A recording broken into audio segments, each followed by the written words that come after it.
ఉద్యోగాలు రెడీగా ఉండాలి, చదువులకి స్కూళ్ళు రెడీగా ఉండాలి, అసలు వాతావరణం బాగుండాలి, కలుషితం లేని వాతావరణం ఉండాలి. మోదీ గారు ఇలా ఆలోచిస్తున్నారు.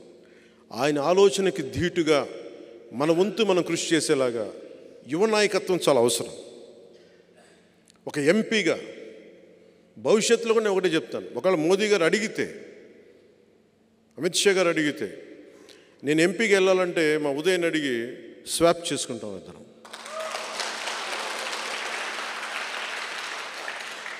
ఈ రోజున మీకు అందరికీ ఇది మాట ఇస్తున్నాను. పిఠాపురం ఎమ్మెల్యేగా నేను పోటీ చేస్తున్నాను. కాకినాడ ఎంపీగా ఉదయ్ గారు పోటీ చేయబోతున్నారు. మా ఇద్దరిని, ఎందుకంటే ఇది గీటురాయి ఎన్నికలు. నిజంగా దశాబ్దం తర్వాత నేను నోరు తెరిచి అడుగుతున్నాను, ఓట్లు వేయమండి, ఓట్లు వేయండి, నాకు నేను హక్కు సంపాదించుకున్నాను. 2019లో కూడా నేను చాలా ధాటిగా ధీటుగా అడగలేదు ఓటు వేయండి, ఎందుకంటే నాకు మనసు చెప్తా ఉంది ఇంకా నువ్వు పని చేయి. దశాబ్దం తర్వాత పోరాటాలు చేసి అందరి కోసం నిలబడి 4 దశాబ్దాలకు తెలుగుదేశం పార్టీ కూడా వెన్నంటే ఉండి నిలబడి ధైర్యం ఇచ్చి 5 కోట్ల మంది ప్రజలు కోరుకుంటున్న ఆకాంక్ష, ఒక ఐక్యతతో కూడిన ఒక అలయన్స్ ఉండాలి, ఎన్డీఏ అలయన్స్లో తీసుకొచ్చిన తర్వాత చెప్తున్నాను ఈరోజున నన్ను గెలిపించండి. చేతులెత్తి నేను అడగట్లేదు, ఆర్థిస్తున్నాను.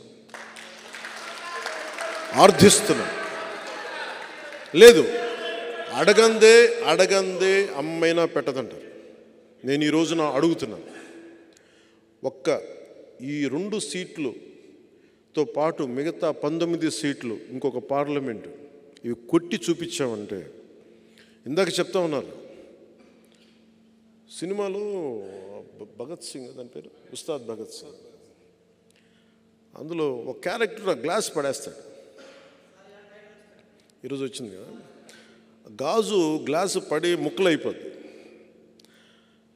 షూటింగ్ చేస్తున్నప్పుడు అడిగా ఎందుకు రాసామంటే, లేదు మీరు అందరు మీ మీద మీరు ఓడిపోయారు అంటే ఒకటే చెప్పాను నేను, గాజుకున్న లక్షణం ఏంటంటే పగిలే కొద్దీ పదునే కొద్దీ. నాకు బేసిక్గా సినిమాలు ఇలాంటి డైలాగ్ చెప్పడం నాకు ఇష్టం ఉండదు. బట్ మా హరిశంకర్ బాధపడలేక చెప్పాను, మీకు తెలియదండి, మా లాంటి వాళ్ళందరూ మేము కోరుకుంటాం, మీరు తగ్గితే మాకు ఇష్టం ఉండదు. సో మా వాడి హరిశంకర్ బాధ భరించలేక నేను మాట్లాడాను.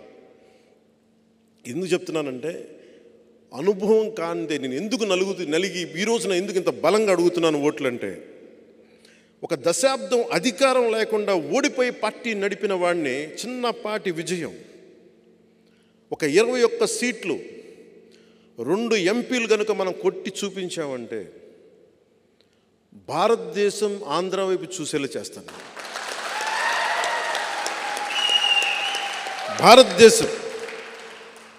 భారతదేశానికి నేను తలమానికం అయ్యేలాగా ఈ 2 సీట్లతో నేను చేయగలను, అంత నిలబడతాను.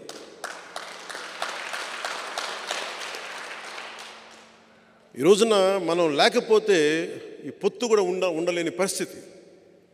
అంత కన్విన్స్ చేశాను జాతీయ స్థాయి నాయకులందరినీ, అంత నిలబడ్డాను, మాట్లాడాను, 2 చేతులైతే నమస్కారం పెట్టి పరిస్థితులు వివరించాను.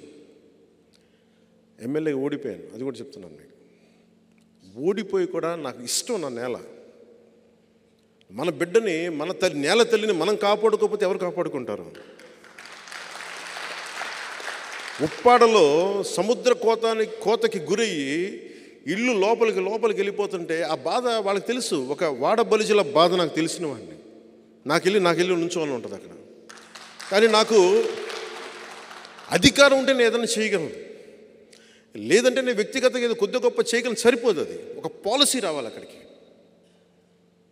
అందుకని వీటన్నిటిని దృష్టిలో పెట్టుకొని మిథున్ రెడ్డి గారు డబ్బులు ఇస్తారు, వాళ్ళ దగ్గర డబ్బులు ఎక్కువ ఉన్నాయి, ఇసుకంతా మనది ఇసుక దోచేశారు. జగన్ రెడ్డి గారికి ఇంకా అంతులేదైన వ్యాపారాలకి అండ్ డబ్బులకి. అన్నీ అర్థం చేసుకోగలను. నిజమైన అభివృద్ధి నేను అనేది గుడ్డిగా కూడా ఓటు వేయకండి అంటున్నాను. మీరు అన్నీ ఆలోచించుకోండి, ప్రజలకు తెలియచేయండి. నేను ఎవరిని దెబ్బతీయడానికైతే నేను రావట్లా, నిలబడటానికి వస్తున్నాను. ఆ క్రమంలో నన్ను శత్రువుగా పరిగణిస్తే ఇంకా నాకు తప్పక యుద్ధం చేయటమే నాకు అంతే. కానీ యుద్ధం చేశానంటే మటుకు వెనకెళ్ళను, సొంత రక్తం కూడా ఎదురు చూడండి, అంత ఎదురు వచ్చేస్తాను. అందుకని ప్రత్యేకించి ఈ రోజున నేను నా అభ్యర్థనగా తీసుకెళ్ళాను, పిఠాపురం సీటు కొట్టి చూపించాలి, 20 సీటు ఎమ్మెల్యే సీట్లు కొట్టి చూపించాలి, కాకినాడ ఎంపీ సీటు కొట్టి చూపించాలి, బందర్ సీటు కొట్టి చూపించాలి. మూలాలు ఇక్కడే ఉన్నాయి. ఇక్కడి నుంచి పిఠాపురం నుంచి మొదలు పెడతాం, అన్నీ జయించుకుంటూ వెళ్తాం.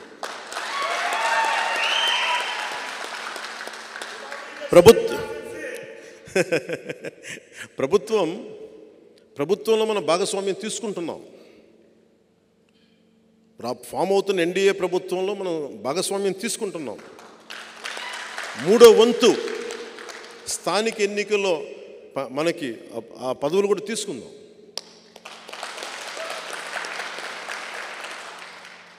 నేను 10 మంది బాగుపడాలని కోరుకునేవాడిని. ఆ స్థానికంగా ఉండే కాంట్రాక్టులు కానీ అన్నీ కూడా నిజంగా కష్టపడే వాళ్ళకి వెళ్ళాలని నేను కోరుకుంటాను. ఆ వంతు నేను కృషి చేస్తాను. పార్టీ కోసం పనిచేసిన వాళ్ళకి నిజంగా వెళ్ళాలి.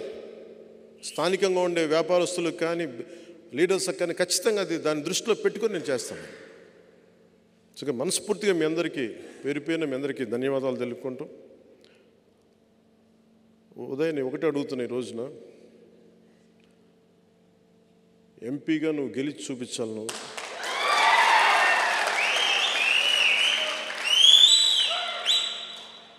ఇది పెట్టుకొని తిరుగు.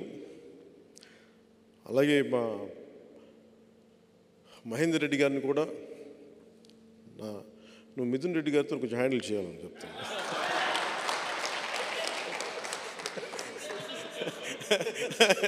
సరదా చెప్పు, మనందరం ఒకటే అని చెప్పు. మన కులాలు లేవు, మనందరం ఒకటే మనుషులం. మనం జాషువా విశ్వనరులం. మనం కులాలని అన్నిటినీ దాటి మనం పనిచేస్తాం. మనం మతాలని ప్రాంతాలని దాటి దేశ అభివృద్ధి, సమాజ అభివృద్ధి, మన పిఠాపురం అభివృద్ధి, వీటన్ని దృష్టిలో నేను వెళ్తాను.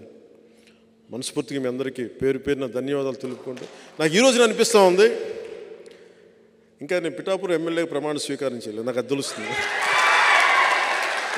మన దృష్టి వరకు ఎన్నికలు అయిపోయినాయి. ఓన్లీ థింగ్ ఈజ్ మనం ఓటు వేయడమే మిగిలింది. ఒకటే గుర్తుపెట్టుకోండి, గెలవడాలు కాదు, 1,00,000 మెజారిటీ అని చెప్పండి. 1,00,000 మెజారిటీ, 1,00,000 మెజారిటీ. కాకినాడ పార్లమెంటు దద్దరిల్లిపోవాలి. జై జనసేన, జై హింద్.